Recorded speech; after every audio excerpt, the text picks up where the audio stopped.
I was 14 the first time I realized my family didn't actually hear me. Not the way you hear a person you consider real, someone whose words might carry weight, whose feelings might be inconvenient but still matter. In our house, my voice was like background music. It played, it filled space. It could be turned down whenever it got in the way. My name's Evan, and I grew up in a 2-story suburban home outside Raleigh, where my older brother Caleb was treated like a living legend. In my parents' eyes, Caleb wasn't just their son. He was their proof that they'd done life correctly. He was the varsity captain, the honor roll kid, the one teachers sent emails about with phrases like natural leader and future scholarship material. My mom printed those emails and left them on the counter like holy scriptures. My dad forwarded them to his friends with little trophy emojis. And me, I was good. Which in our family wasn't a compliment, it was a category. Good meant you didn't require attention. Good meant you were manageable. Good meant you could be overlooked without guilt. We looked perfect from the outside. The kind of family that took matching beach pictures and argued about which filter made us look warm but not fake. My dad worked finance, structured, measured, allergic to mess. My mom ran an online boutique out of our dining room and treated image like oxygen. Our house always smelled like vanilla candles and quiet pressure. But inside those walls, perfection wasn't a goal. It was a law. And Caleb was the golden exception to every rule. If Caleb came home late, it was because he was helping a friend. If he forgot an assignment, it was because the teacher didn't communicate clearly. If he snapped at my mom, she'd sigh and say he was under stress. If he took my stuff, it was because I shouldn't be so possessive. If anything went wrong, anything, my parents' eyes moved to me the way a compass needle finds north. I got used to being second, then third, then invisible. When I was younger, it didn't bother me much. I had my sketchbook, my cheap headphones, the little worlds I built inside my laptop when I could. I wasn't trying to compete with Caleb's shine. I told myself I didn't want the spotlight anyway. But there's a difference between not wanting attention and realizing you're not allowed to have it. By 14, I started noticing the imbalance in ways I couldn't unsee. The way my dad's posture changed when Caleb walked into a room, like his shoulders lifted because something important had arrived. The way my mom asked Caleb about practice, about scouts, about colleges, then turned to me and asked if I'd done my chores. The worst part was that Caleb noticed too. He wasn't blind to his own worship, he lived in it. He used it the way some people use height or money, like a natural advantage he didn't have to apologize for. He didn't need to yell to control a room. He could smirk and my parents would do the rest for him. I tried to be easy, I tried to be quiet, I tried to be the kind of kid who didn't create problems. Because in our house, if you weren't creating problems, you had a chance of being left alone. Then came the Tuesday in July that cracked everything open. It was the kind of humid summer day where the air feels thick enough to chew. We weren't going anywhere that year. My dad claimed work was too busy, my mom claimed shipping delays and launch season. Caleb acted like being trapped at home was an insult to his greatness, like the universe was wasting his time. That morning I woke up to my mom hammering on my door like the house was on fire. "Evan, get downstairs, now." My stomach dropped before my feet hit the floor. In our house, that tone only meant one thing. A verdict had already been reached and my presence was required for the sentencing. I stumbled down in pajama pants and a wrinkled shirt, my hair still sticking up. The kitchen was bright with sunlight and tension. My dad stood near the fridge holding a printed sheet of paper, bank statement or transaction log, something official. My mom was by the counter, arms folded tight. Caleb sat at the island with his elbows on the marble, looking relaxed, almost amused. My mom thrust a receipt toward my face. "Explain this." I blinked at the numbers, trying to make sense of them. $198.72. Techtown Electronics. Purchase approved. My mind stalled. I don't lie, Caleb cut in smoothly. "I literally saw you looking at gaming gear last week. You've been obsessed." I stared at him. My brain tried to catch up with how fast the room had turned against me. I remembered looking at a headset online. Sure, because mine was held together with tape and hope, but looking wasn't buying. Wanting wasn't stealing. "I didn't buy anything," I said, voice tight. "I didn't use Dad's card." My mom's eyes were already hard. "The card was in the drawer. I checked this morning. It was gone. I didn't take it." My dad finally spoke, and the sound of his voice, low, disappointed, hit me like cold water. "Evan, we're not doing this." "Doing what?" "This," he said, lifting the paper slightly as if it was evidence in court. "Playing innocent. You're grounded.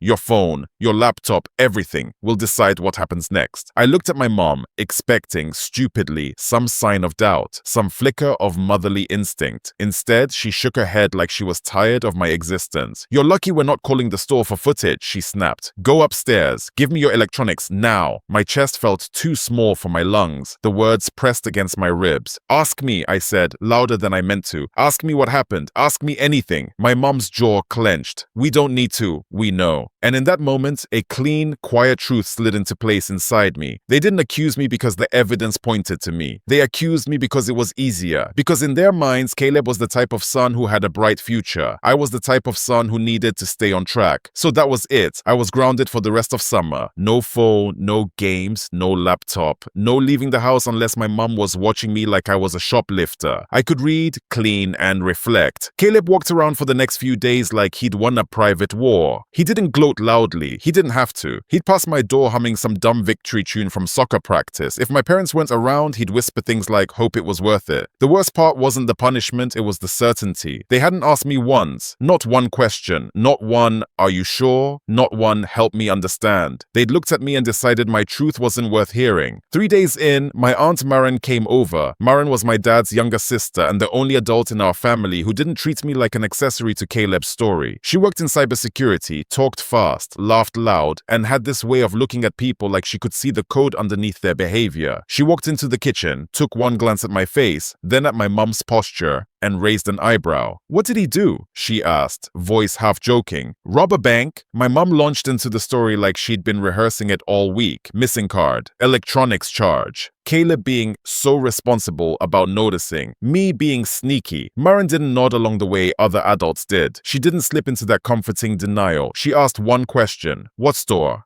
"Tech Town," my mom said, too quickly. "On Glenwood." Maren nodded slowly, like she was filing it away. "You have the transaction time." My dad handed her the printed statement. Maren read it once, then again, her mouth flattened. "Mind if I check something?" My mom's tone sharpened. "Why?" Maren smiled politely, the kind of smile that says, "I'm being nice because I'm choosing to be." Because the easiest way to end family drama is to look at facts. Caleb's shoulders tightened just slightly. It was subtle, so subtle my parents didn't catch it, but Maren did. I saw it in the way her eyes flicked to him and stayed there a beat too long. Maren left not long after, but she squeezed my shoulder on the way out and murmured, "Hang in there, kid." It was the first time in days I felt air reach the bottom of my lungs. The next morning, Maren showed up unannounced with her laptop and a printout. My mom looked annoyed, but Maren didn't care. She walked into the kitchen like she owned it and set her stuff down. "You said the charge was Tuesday?" she asked my dad. "Yes," he said cautiously. Maren nodded. At 3:41 p.m. to be exact. My mom's eyes narrowed. "So?" Maren tapped her laptop. "So Techtown keeps footage for 10 days, and they don't just have cameras. They tag transactions by time and register." I called and asked what they'd need to locate a purchase. The manager was very helpful. My dad shifted. "Maren, I'm not accusing anyone," Maren said calmly. "I'm just going to show you what I found." She turned the screen. The footage wasn't grainy. It wasn't questionable. It wasn't one of those blurry clips families argue about for years. It was crystal clear. Caleb walked into Techtown wearing his varsity hoodie. He laughed with the cashier like they were friends. He took out my dad's card. He swiped it. He walked out carrying a brand new gaming headset and a portable speaker. And right before he stepped outside, he turned back and gave the cashier a thumbs up, like he was proud. My dad made a sound I'd never heard from him. A small, stunned exhale, like something inside him had cracked. My mom stared, blinking too fast, trying to find a way for reality not to be reality. "Where is he?" she whispered. Caleb wasn't in the kitchen. He was gone. Maren closed the laptop slowly. "Well," she said, voice sharp now. "Anyone want to apologize to Evan?" Silence. My dad cleared his throat. "We'll deal with Caleb." Maren lifted her eyebrows. "That's not what I asked." My mom's lips tightened. "We didn't know, Maren. We acted on what we had."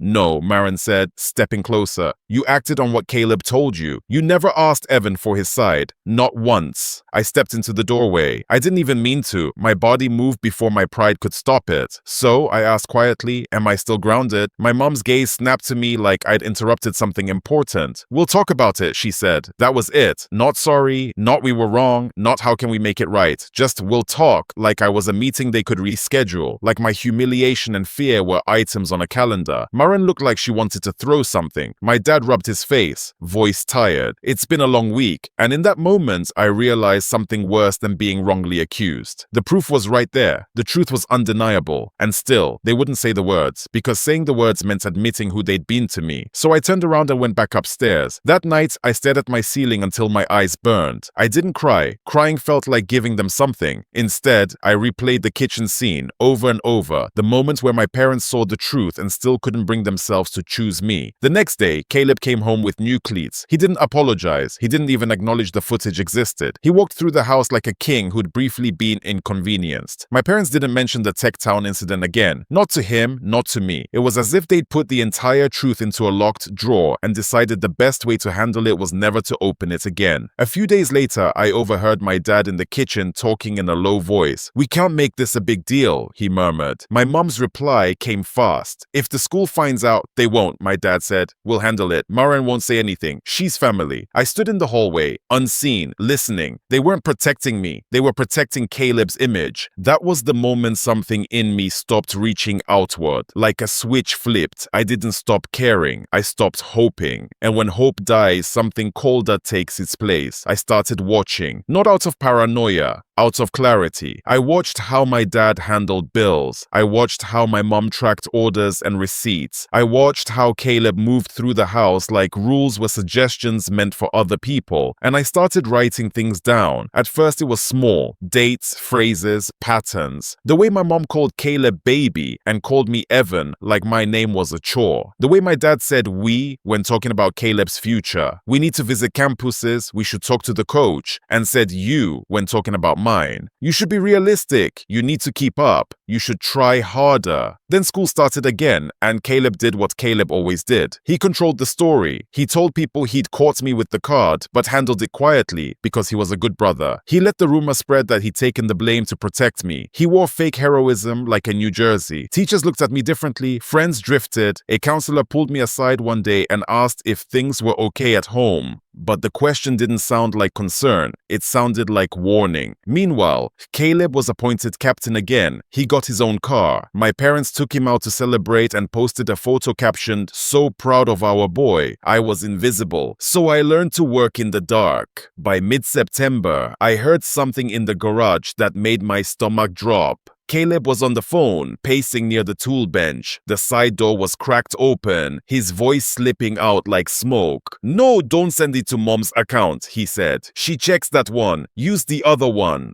Pause. "Yeah, I've got it. Friday before practice." I didn't hear the word pills clearly, but I heard enough to feel the shape of something wrong. After he left, I waited until the house settled. Then I went into the garage. There was a locked drawer in my dad's old tool bench. I'd seen Caleb open it once to grab something and lock it again like he owned the place. I didn't break it. I didn't force it. I waited until Caleb went out that night. Then I went into his room and took the key I'd seen taped under the lip of his nightstand drawer. Inside the tool bench drawer were two small bags, one with cash, one with pills. I didn't touch them. I didn't count the money. I didn't try to identify anything. I just took a picture, closed the drawer, and put the key back exactly where it had been. Because I wasn't interested in being the hero. I was interested in building a case. Once you start seeing the truth, it multiplies. I found a fake email account on a shared computer, Caleb impersonating my dad to excuse late assignments. I found photos on his old phone of him vandalizing a car in the school lot. I found a USB drive tucked into the lining of his soccer bag with a folder labeled "Do Not Open" that contained screenshots, chats, and things that would destroy his perfect image if anyone else ever saw them. And the scariest part, I knew if my parents found any of this, they'd still try to smooth it over. They'd still protect him. They'd still make it about pressure and expectations, and he's a good kid who made mistakes. And somehow they'd still find a way to blame me for noticing. The breaking point didn't come with the pills or the theft or the lies. It came at my dad's birthday dinner. We were at a restaurant downtown, the kind with dim lighting and overpriced steaks. My dad was in a good mood, telling the server it was his special night. My mom laughed too loud at everything Caleb said. Caleb bragged about a scout who'd attended his last game, about talks with a private university, about the way his future was basically already written. I sat there poking at my food, invisible in the glow of their pride. Then my dad raised his glass. "To Caleb," he said, said, voice thick with emotion. Our future, our pride, our legacy. Caleb smiled like he'd been crowned. My dad turned to me like an afterthought. And Evan, we're proud of you too, son.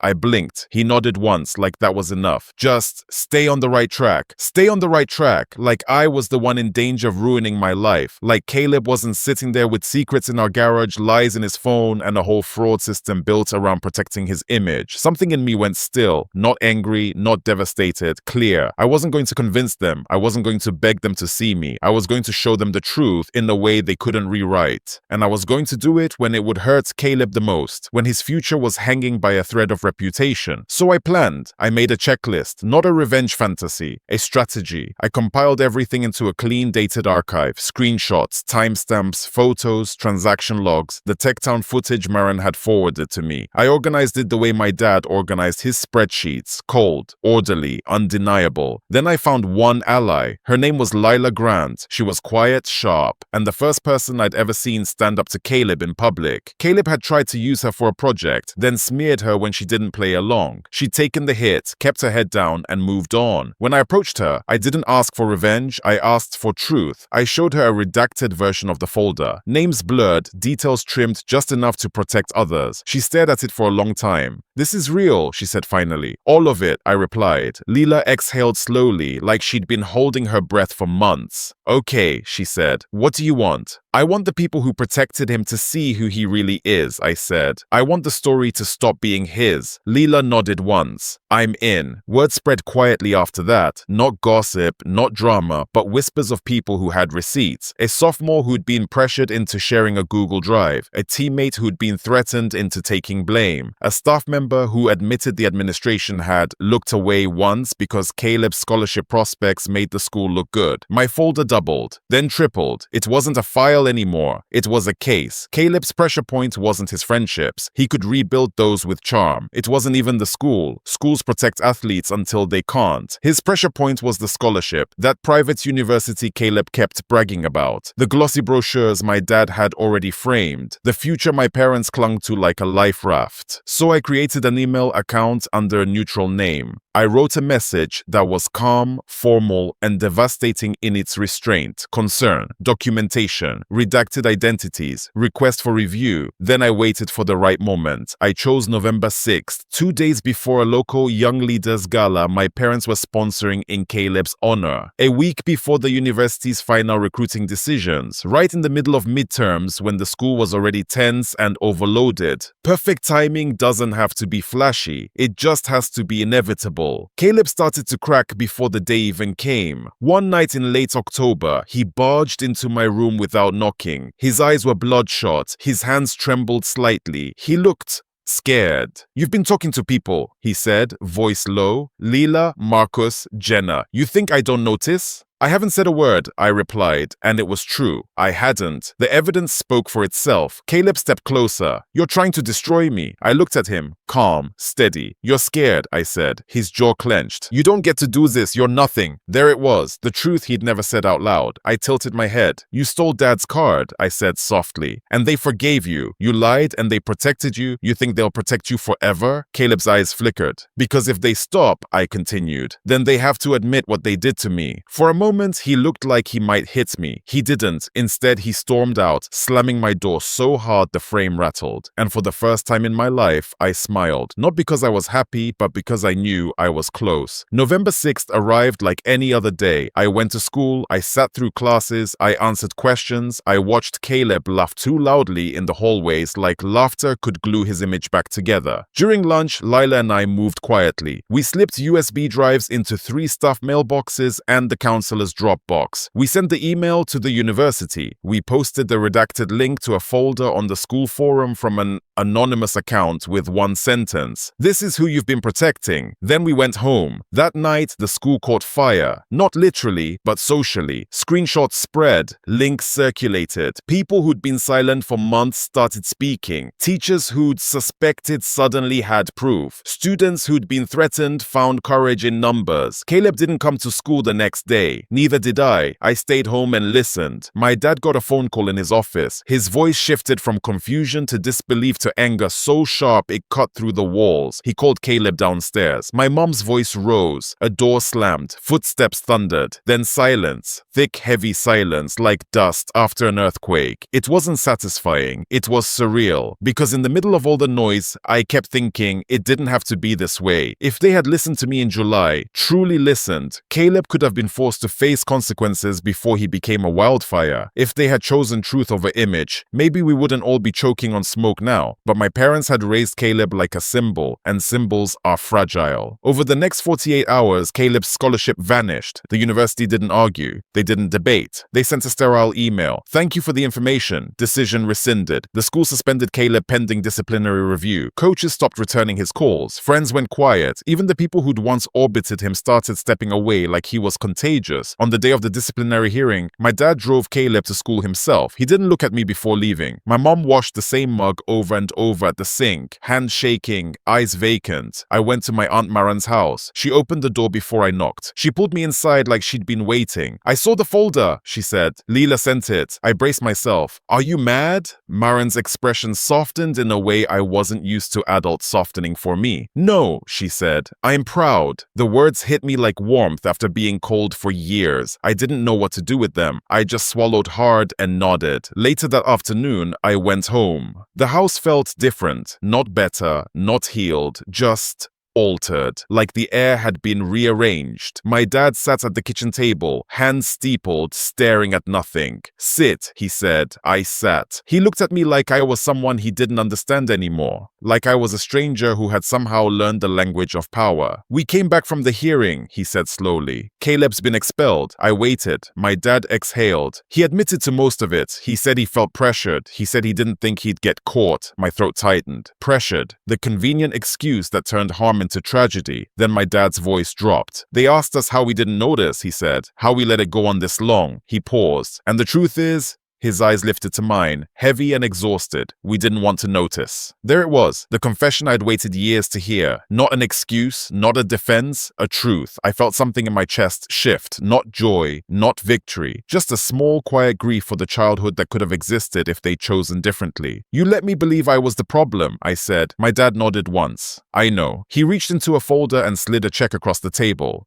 $10,000. I stared at it. What's this? Your mom and I talked, he said. We can't undo what we did, but we want to invest in you. Classes, art, a computer, whatever you need. It's yours. I almost laughed, not because it was funny, but because it was so painfully late. You think money makes it even? I asked quietly. No, my dad said, voice breaking just slightly. I think it's a start. I think it's us finally admitting we should have started years ago. I picked up the check, not because I trusted him, not because I forgave him, but because it was the first tangible proof that he finally understood I wasn't background noise. Upstairs, Caleb's door stayed shut for days. He didn't come out much. I heard my parents talking in hushed tones about alternative schools, programs, second chances. They were still trying to salvage pieces of him like you can rebuild a reputation with duct tape. Caleb never apologized, not directly, but before he left for a boarding program in December, some last-ditch attempt at structure, he slid an envelope under my door. Inside was a crumpled drawing, one of mine, a robot holding a broken sword in front of a ruined castle. I'd drawn it when I was 10, back when my imagination was the only place I felt safe. On the back, in Caleb's handwriting, was one sentence: you always were better at building things. It wasn't an apology, but it was acknowledgement, and sometimes acknowledgement is the first brick in a bridge you're not sure you want to cross. After that, I kept drawing, not as escape anymore, though it still helped, but as something real. I built a portfolio under a pseudonym. I started taking commissions online, small ones at first, then bigger. A local digital art blog featured one of my pieces. A teacher asked if I'd ever considered design school. For the first time, adults looked at me and saw something. Maren helped me open my own bank account. She taught me how to protect my work, how to read contracts, how to keep my future from being held hostage by someone else's narrative. My mom apologized eventually, awkwardly, tearfully, the way people do when they've been wrong for so long they don't know how to start being right. I accepted it without promising anything, because forgiveness isn't a light switch, it's a process, and sometimes it's not even a destination, it's just a decision not to let the wound run your life anymore. Now, nearly a year later, I walked the same hallways Caleb once once ruled. People see me differently, not because I ruined someone, but because I refused to let the truth stay buried, because I proved the quiet kid was paying attention, and because in the end, the thing I wanted most wasn't revenge. It was to be heard, not as background, not as a problem, but as a person. And once you become that, once you become undeniable, no one can ever turn you down again without admitting what they're doing.